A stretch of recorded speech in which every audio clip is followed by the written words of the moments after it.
Hello friends, welcome to online political science class. बच्चों, इससे पहले के वीडियो में मैंने आपको गांधी जी का जीवन परिचय, उनकी कुछ प्रमुख अवधारणाएं और उनके राजनीतिक विचारों के बारे में बताया था। आज मैं अपने इस वीडियो में आपको गांधी जी के आर्थिक विचार क्या हैं उसके बारे में चर्चा करेंगे। बच्चों, गांधी जी ने अपने राजनीतिक जो विचार हैं उसी के समान ही अपनी अर्थव्यवस्था संबंधी जो विचार हैं उसको भी उन्होंने नैतिकता और भारतीय परिस्थितियाँ और भारतीय संस्कृति के अनुरूप ही माना है। सबसे पहले हम उनके आर्थिक समानता संबंधी क्या विचार हैं उसके बारे में बताते हैं। बच्चों, गांधी जी ने आर्थिक समानता है, उनकी जो आर्थिक समानता है उसका अभिप्राय यह है कि सभी व्यक्तियों को जो है वो अपनी जो अनिवार्य आवश्यकता है उसकी उन्हें पूर्ति होनी ज़रूरी है। यानी उन्होंने कहा कि सभी व्यक्तियों की जो अनिवार्य आवश्यकता है वो पूर्ति होना चाहिए। जो भी उसकी रोटी, कपड़ा और मकान, अनिवार्य आवश्यकताओं में क्या होता है? रोटी, कपड़ा और मकान। तो ये जो अनिवार्य आवश्यकता है वो हर व्यक्ति की जो है वो पूरी होना चाहिए। तो ये थे उनके आर्थिक समानता संबंधी विचार। अब हम लेंगे उनके अर्थशास्त्र पर नीति शास्त्र की जो प्रधानता है उसके संबंधी क्या विचार हैं। बच्चों, गांधी जी ने जो है वो अर्थशास्त्र को जो है उसके मानवीय मूल्यों से उसको एक स्वतंत्र जो विषय है वो नहीं माना है। अर्थात उन्होंने जो अर्थशास्त्र है उस पर नीति शास्त्र का जो है वो नियंत्रण रहना चाहिए, ये बताया। यानी उन्होंने कहा कि अर्थशास्त्र का जो है वो नीति शास्त्र पर नियंत्रण रहना चाहिए और जो अर्थशास्त्र जो है ये मानवीय मूल्यों से जो है एक स्वतंत्र शास्त्र जो है उसको उन्होंने नहीं माना। और उन्होंने यह भी कहा कि अर्थशास्त्र जो है उसको भी नीति शास्त्र जो है इस अर्थशास्त्र को इस नीति शास्त्र के द्वारा जो भी निर्धारित किए गए रूल रेगुलेशन या जो भी मर्यादाएं हैं, नियम है, उनकी उसको पालना करनी चाहिए। तो ये थे उनके अर्थशास्त्र पर नीति शास्त्र की प्रधानता संबंधी विचार। अब हम लेंगे उनके आर्थिक न्याय का सिद्धांत।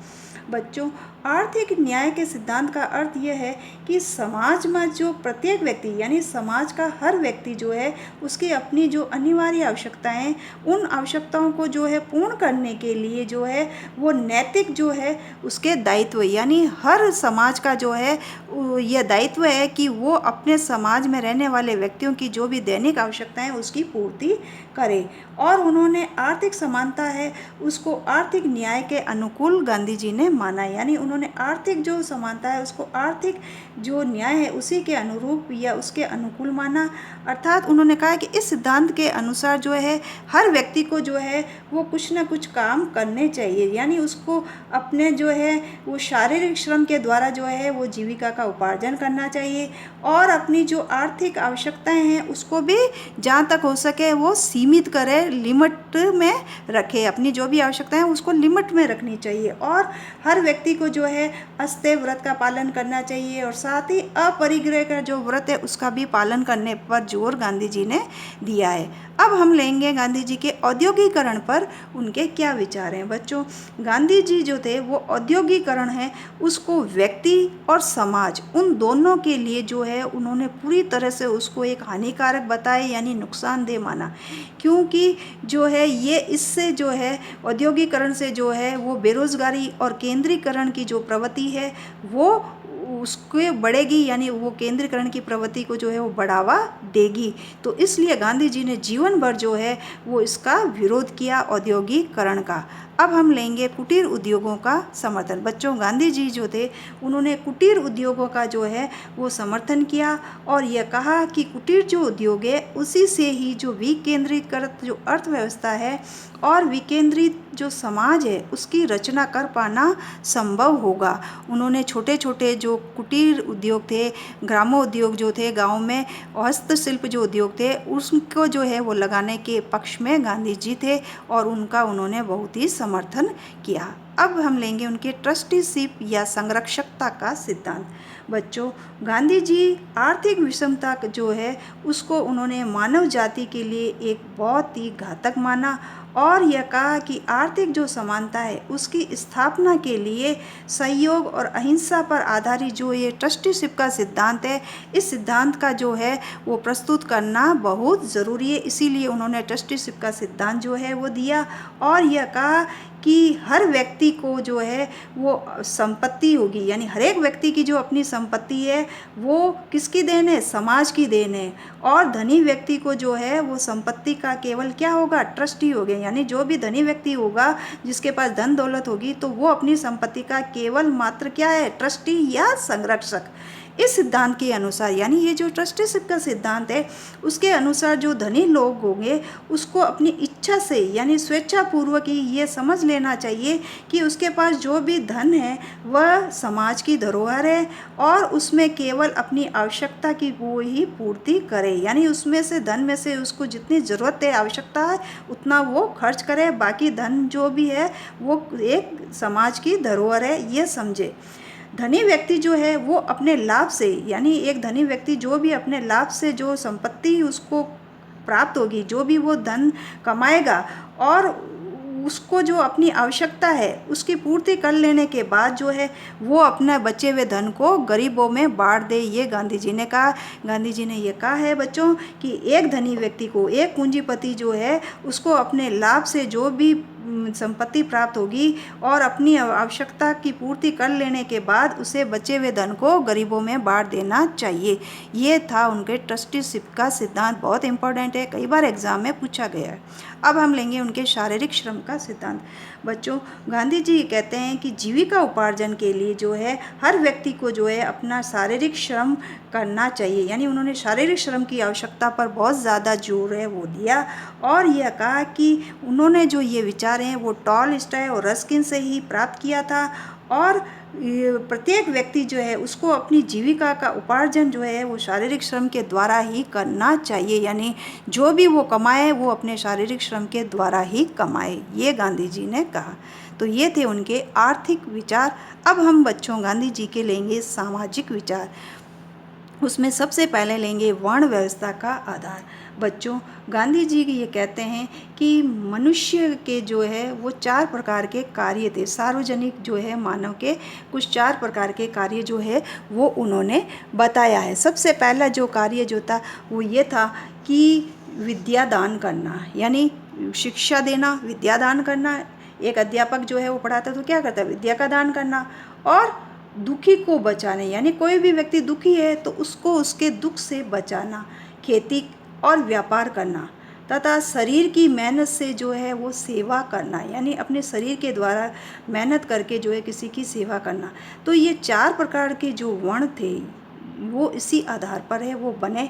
और गांधी जी ने ये कहा कि जन्म एवं जो कर्म है उन दोनों को जो है वर्ण की जो सदस्यता है उसका उन्होंने आधार जो है उसको स्वीकार किया है, यानी जन्म और कर्म दोनों को ही जो है उन्होंने वर्ण की जो सदस्यता है उसके आधार को उन्होंने माना और यह कहा कि किसी भी वर्ण की सदस्यता का सर्वोत्तम जो है वो आधार ये होगा कि व्यक्ति जिस वर्ण में जन्म ले, यानी कोई भी व्यक्ति किसी भी वर्ण में जन्म ले उसको अपने वर्ण के जो भी कर्तव्य हैं, जो भी कर्म हैं, जो भी दायित्व है उनको वो अपनी पूरी निष्ठा के साथ निभाए, ये गांधी जी ने कहा।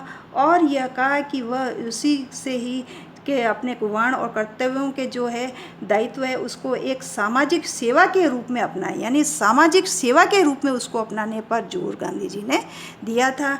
और यह भी कहा कि जो आश्रम व्यवस्था थी, ब्रह्मचर्य आश्रम, गृहस्थ, वाहन और संन्यास आश्रम, ये 4 प्रकार के जो भी आश्रम थे ना वो आश्रम, और उसके माध्यम से ही वो 4 जो थे पुरुषार्थ, धर्म, अर्थ, काम और मोक्ष, ये 4 प्रकार के जो मोक्ष हैं उसको जो है उन्होंने सिद्धि के जो है उसकी जो सिद्धि है उस पर उन्होंने बल दिया, यानी इनकी जो सिद्धियां हैं वो प्राप्त करने पर उन्होंने गांधी जी ने उस पर बहुत ज़्यादा जोर डाला। तो ये थे उनके वर्ण व्यवस्था संबंधी विचार, यानी वर्ण व्यवस्था को गांधी जी जो है उन्होंने उसको स्वीकार किया है।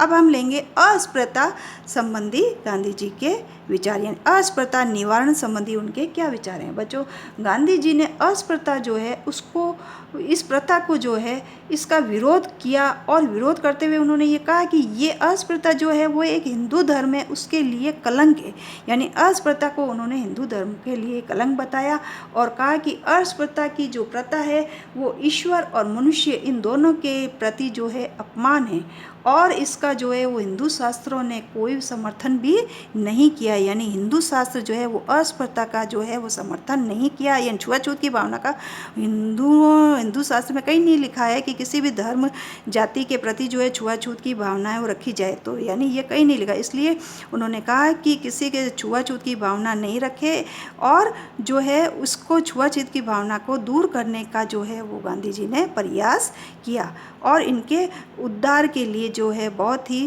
काम उनके द्वारा किए गए थे। अब हम लेंगे उनके स्त्री उत्थान संबंधी विचार।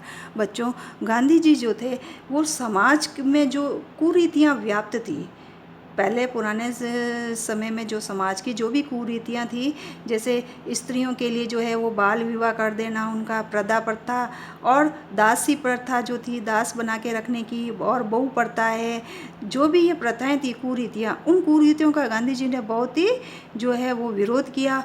और गांधी जी ने स्त्री के उद्धार के लिए जो समाज में देश प्रथा व्याप्त थी, उस देश प्रथा को भी वो दूर करने के पक्ष में थे।